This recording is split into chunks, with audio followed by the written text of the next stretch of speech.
Assalamu alaikum wa rahmatullahi wa barakatuhu.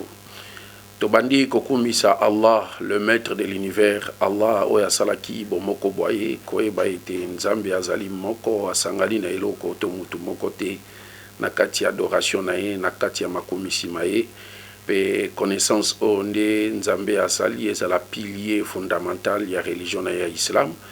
Pe tosengi na Allah, le Dieu créateur de toutes choses, akitisa kimia gracia mapamboli na ye likolo ya prophète nabiso Muhammad sallallahu alayhi wa sallam, likolo ya famille na ye, likolo ya ba compagnon na ye, pe likolo ya prophète moko na moko o nzamba tinda na bosolo na tina ete ba prophète wana bakoka kolongola biso na molili ya libunga po ete bagide biso na nzela ya semba.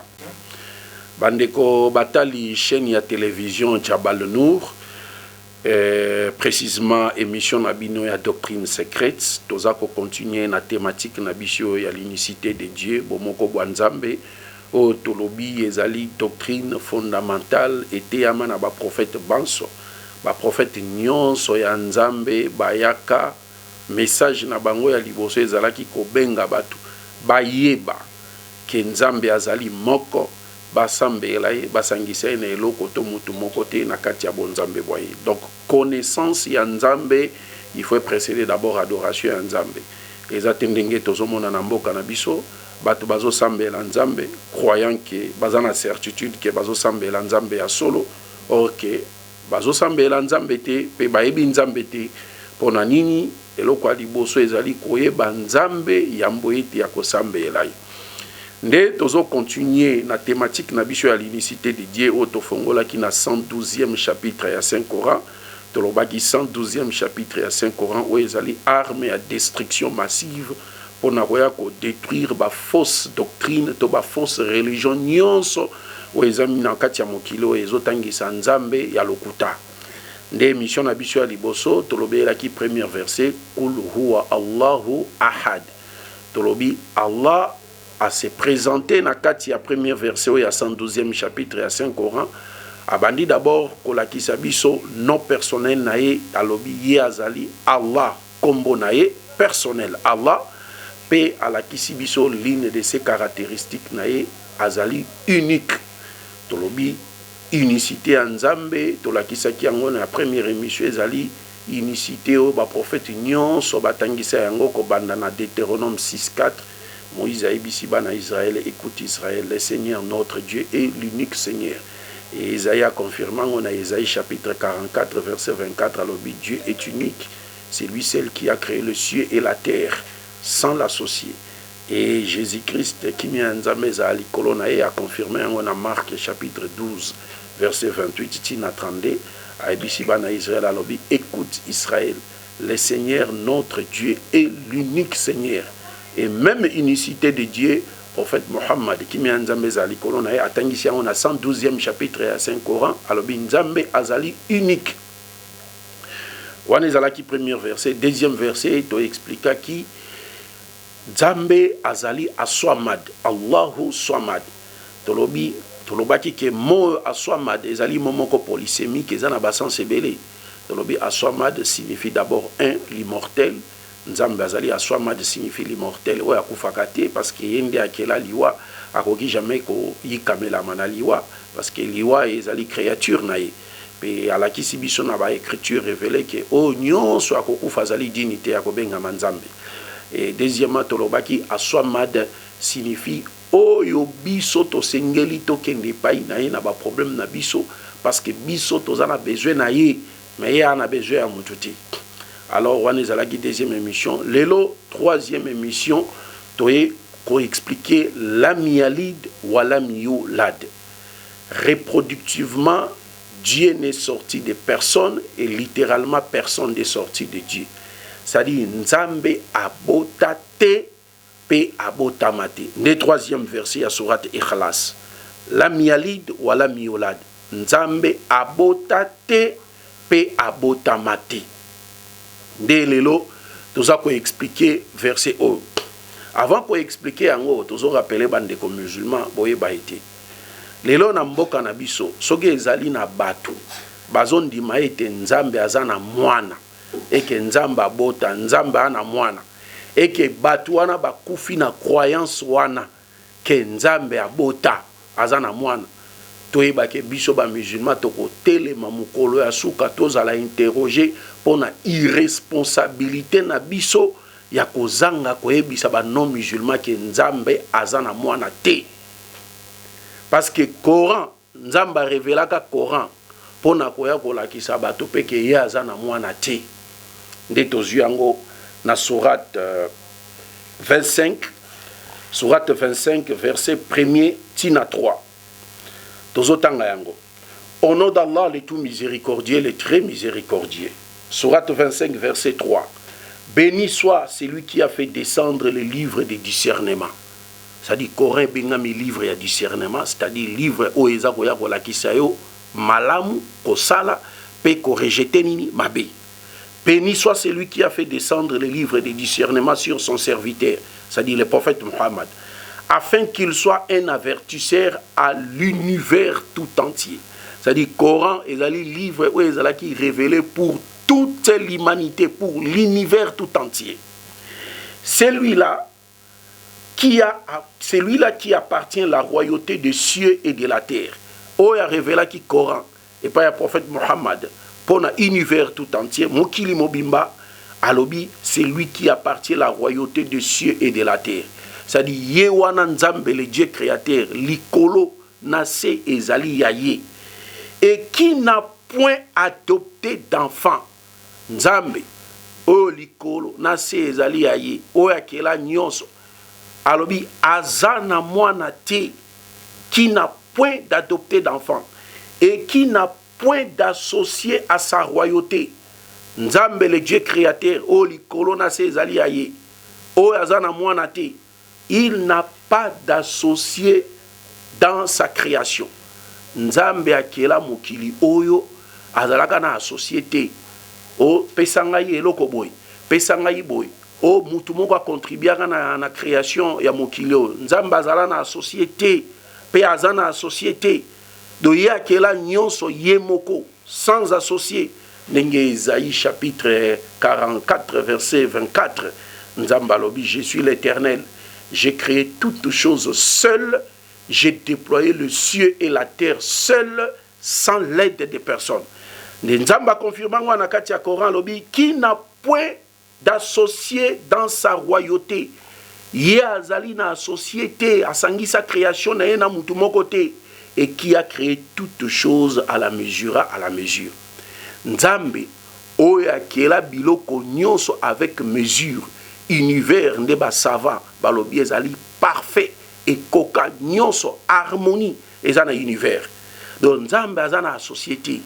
Akela nyonso sans associé, sans que mutumoko apesa ye o simbisanga eloko te. Et Nzamba lobi qui a créé toutes choses à la mesure. C'est-à-dire Nzamba akela nyonso sans ko calquer, sans qu'il a imité création moko bo ezala avant ye. Ndenge lelo to mona ka mindele ba créer avion en imitation na ndeke. Babengi yango appareil volant imitant oiseau naturel. C'est-à-dire mutu atali ndenge ndeke aza ko pumbwe azui mayele nzamba pesie mayele parce que nzambe nde atangisaka moto o ya yebite. C'est-à-dire na mutu o ya kela avion, na mayele o ya kelela yango, na matière o ya kelela yango, nzambe nde mukolo na yango. C'est-à-dire mutu atali ya imiter oiseau ndeke ndenge aza ko mata. Nde azui inspiration ana asali nini asali avion nde babengi yango avion appareil volant imitant oiseau naturel. C'est-à-dire yé imité eloko moko o ezalaka déjà mais nzambe akela mokili sans a calquer sans imiter eloko moko bo ezalité akela nyonso parfait sans ko imiter.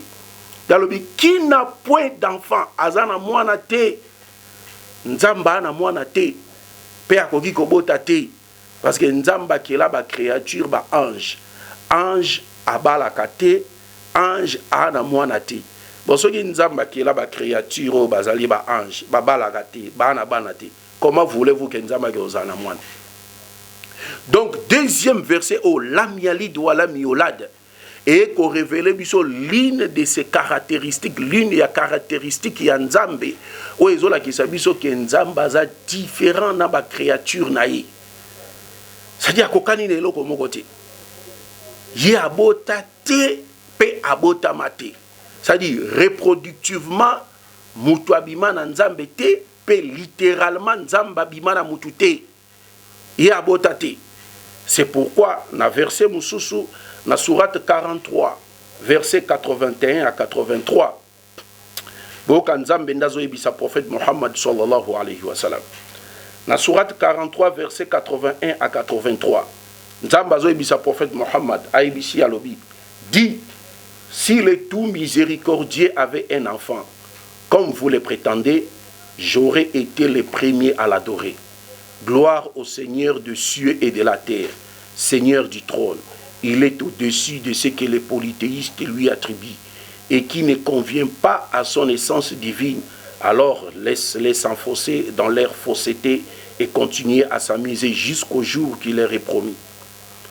Awana sourate 43 verset 81 à 83 Nzambe aza coordonné na prophète Mohammed ayebisa bato aloba dit: si le tout miséricordieux avait un enfant comme vous le prétendez, j'aurais été le premier à l'adorer.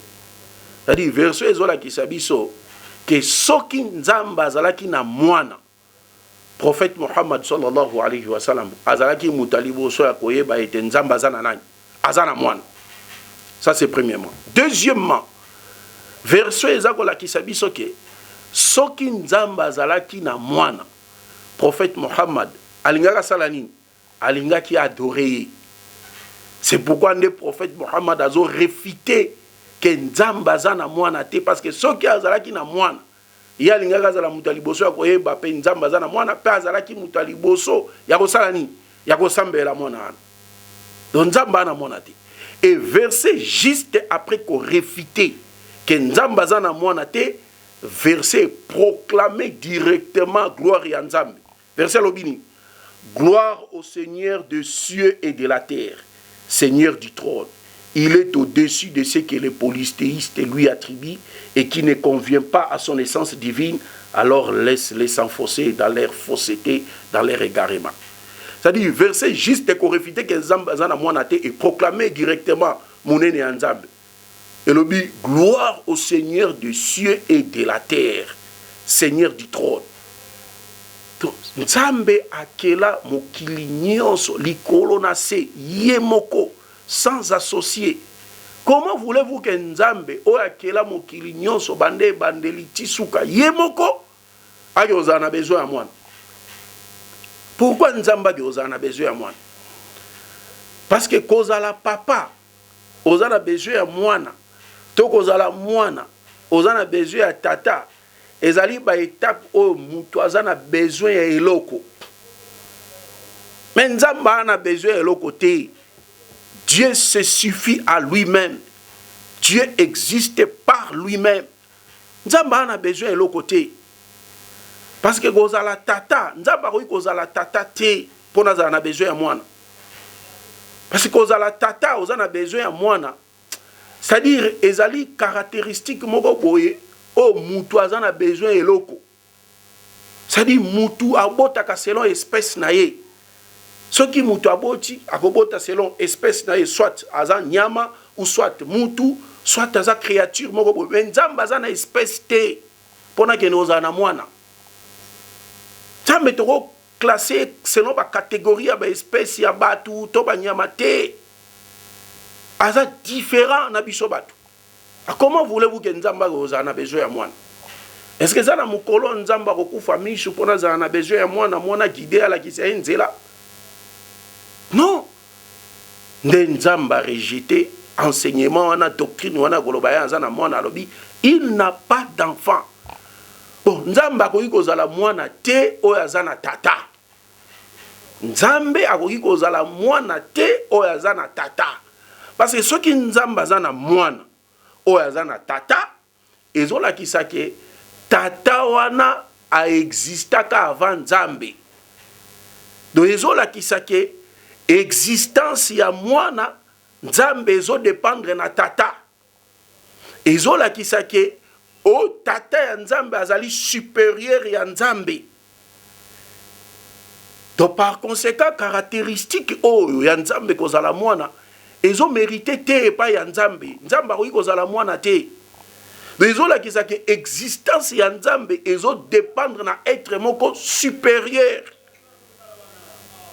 Litolobi non, nzambe ana mwana te. Nzambe aza na tata te. Awa na mokili oyo toza na batata mibale. Toza na tata na biso sur le plan charnel oyo ezali Adam. Toza na tata na biso spirituel oyo ezali Abraham. Adam oyo azali tata na biso sur le plan charnel. Atikala jamais koyeba doctrine ya nzambe azala na mwana. Ayeba yango te. Atikala kotangisa yango te. Tata na biso Abraham oyo azali tata na biso spirituel. Atikala jamais kotangisa to koyeba doctrine ya nzambe azala na mwana. Atikala koyeba yango te. Moïse oyo nzambe révéla e loi epa ya bana Israël. Atikala jamais koyeba doctrine ya nzambe azala na mwana. Ayebi yango te. Doctrine ya ba prophète nyonso ya nzambe o baleka avant prophète Muhammad sallallahu alayhi wa sallam ezalaki surat oyo surat Ikhlas. Ça dit Dieu est unique, il est aswamad o biso to sengeli to kende pa inaye na ba problème na biso parce que biso to za na besoin na ye mais ya na besoin ya mutu te. Lam yalid wa lam yulad reproductivement mutu abima na nzambe te. Pe littéralement nzambe abima na mutu te. Nzambe abota te pe abotama te. Nde nzambe aza ko confirma ngo lisusu na kati ya hadith kudusi. Tozotanga yango na kati ya hadith kudusi. Nzambe ayebisi biso nini na ba enseignement islamique. Tozotanga yango. Nzambe alobi boy. Le fils d'Adam m'a accusé de mensonges. Nzamba balobi batu ya mokili ba kizenga balobi nazalo kuta na salini. Nzamba continue alobi il n'en avait pas besoin, il n'en avait pas droit. Bazalaki na droit wana te ya ko akizenga menteur. Nzamba continue alobi le fils d'Adam m'a insulté. Batu ya mokili ba insulté ngai, ba insulté Nzambe. Alobi il n'en avait pas non plus le droit. Nzambe alobi bazalaki na droit wana te ya ko insulter ngai Nzambe. Il m'a accusé de mensonges en disant mwana ya Adam batu balobi ngana kosi na lobi ni balobi Dieu ne me redonnera pas la vie après la mort. Balobi Nzambe akosi ya koloba ete ya kopesa biso lisusu vite avant après liwa. Comme il avait fait pour la première fois. Or, le fait de crier pour la première fois n'est aussi facile de recommencer la création qu'attend son insulte à mon égard. Elle consiste à dire que Dieu a un enfant. Or, je suis unique, absolu. Je n'enfante pas et je n'ai jamais été enfanté et nul n'est égal à lui. Oh, Nzamba lobi. Batu balobi ngai naza lokuta. Or que bazana droit na te kobenga nga lokuta. Kobenga Nzambe lokuta ezali nini?